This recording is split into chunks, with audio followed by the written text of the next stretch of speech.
Hey everybody, this is Ron, and today I'm going to be catching up on some Dune comics. I'll be covering House Corrino issues 4 through 7. Issue 4 has a fill-in artist, Andrea Scalmazzi, and it's a very well done issue. There's a lot for this artist to do because a large portion deals with Count Fenring on a mission to Junction, which is the Spacing Guild headquarters.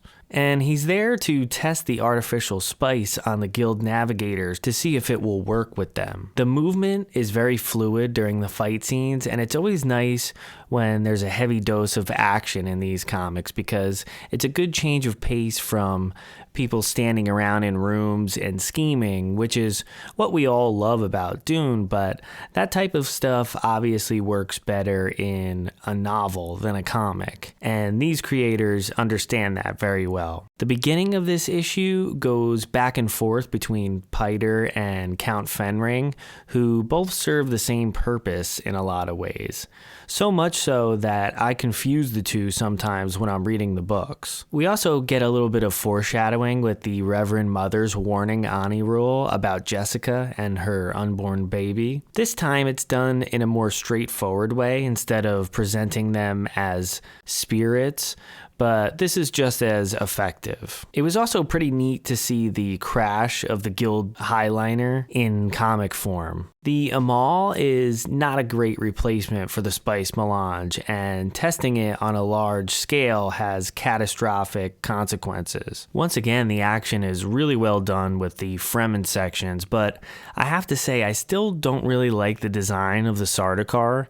They look too robotic and not intimidating enough, but it's not the biggest deal. The raid on the laboratory moon of Corrino is another solid bit of action to round out the issue as well. There's a lot of chaos and destruction as things are falling apart in almost every section of this story, but it makes for a very entertaining read. Issue 5 sees the return of Simone Ragazzoni on art duties, and although his style is not really in my wheelhouse, I still think he's very skilled. The action, the locations, the acting on the characters' faces are all well done. I also think this style works well for this story. As with other artists for these Dune prequels, it gives off a slightly anime feel. It also feels like a cartoon version of Dune, which sounds silly, but it works on the page. Some panels reminded me a little of something that would be on Cartoon Network back in the day, like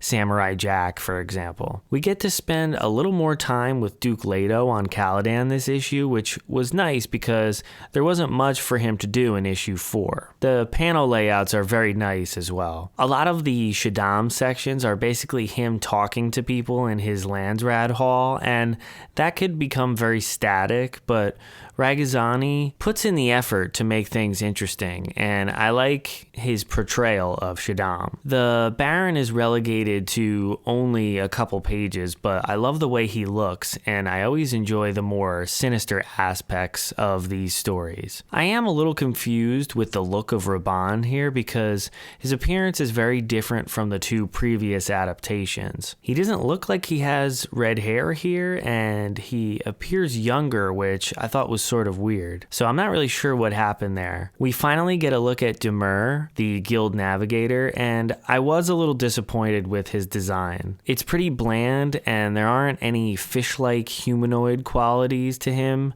like what was described in Dune Messiah, for example. I guess it's just not how I pictured the guild navigators. Other than that, the whole sequence with Gurney and Romber in a race to get Melange for Demur was thrilling. Even though I had a problem with some of the character designs, I love the way the different locations look. I've said it plenty of times in these reviews, but these comics are still a feast for the eyes because there's so much variety. Every planet is completely different from the other and interesting to look at and pore over. I particularly like Wallach 9, and the look of the Spacing Guild was strange and otherworldly, which I appreciated. I'm not sure who does most of the heavy lifting with these comics since it's a collaboration between Brian Herbert and Kevin J. Anderson, just like with the novels.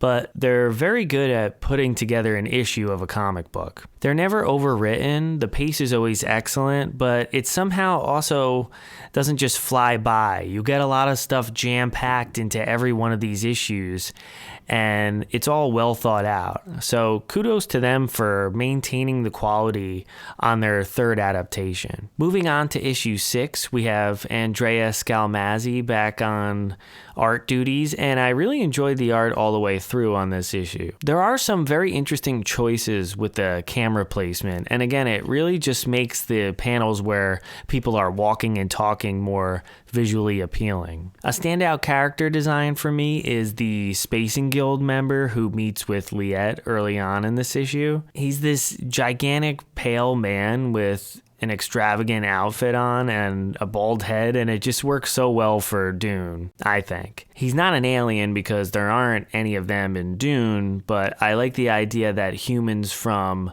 different planets look different and are shaped differently. And that maybe has to do with the conditions and atmosphere from planet to planet. The depiction of the axolotl tanks is perhaps the most gruesome that they've ever been in this issue, and it's truly horrific and heartbreaking to see what these women are put through. Some of the action is just flying off the page here as well. I still don't love the Sardaukar design once again, but that's okay. Leto looks the best he's ever looked in this entire series on the first Caladan page, in my opinion.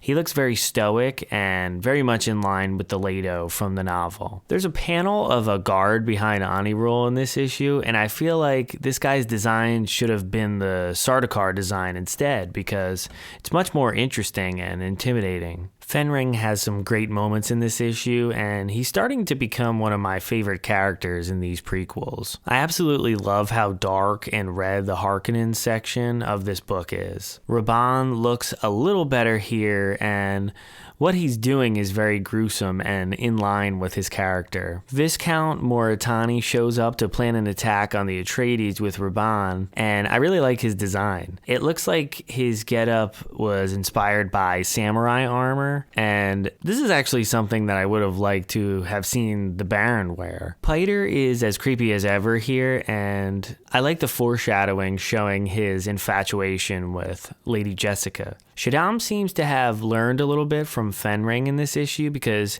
he cleverly diverts the guild's attention from his artificial spice project. Issue 7 is a really beautiful looking issue, and I think a lot of credit goes to Dan Jackson on coloring for accentuating Ragazzani's art and making it leap off the page. I particularly enjoy this panel of Duncan Idaho bursting into action. The battle for Ix is finally underway in this issue, and the action is serviceable. The escalation of everything in this penultimate issue was effective for the most part.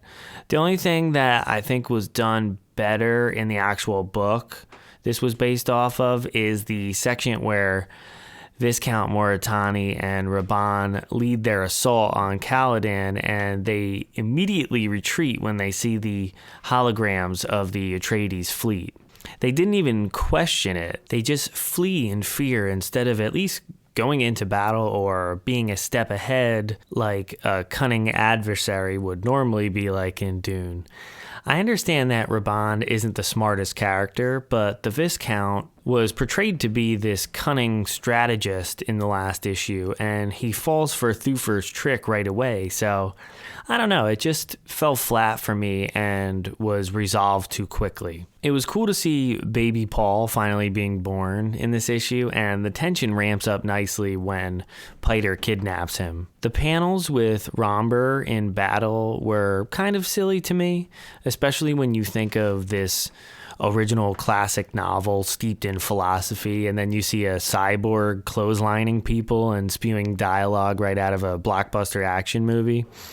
That being said, I generally do think there's room for both of these type of things in the Dune universe because the world created by Frank Herbert is so rich.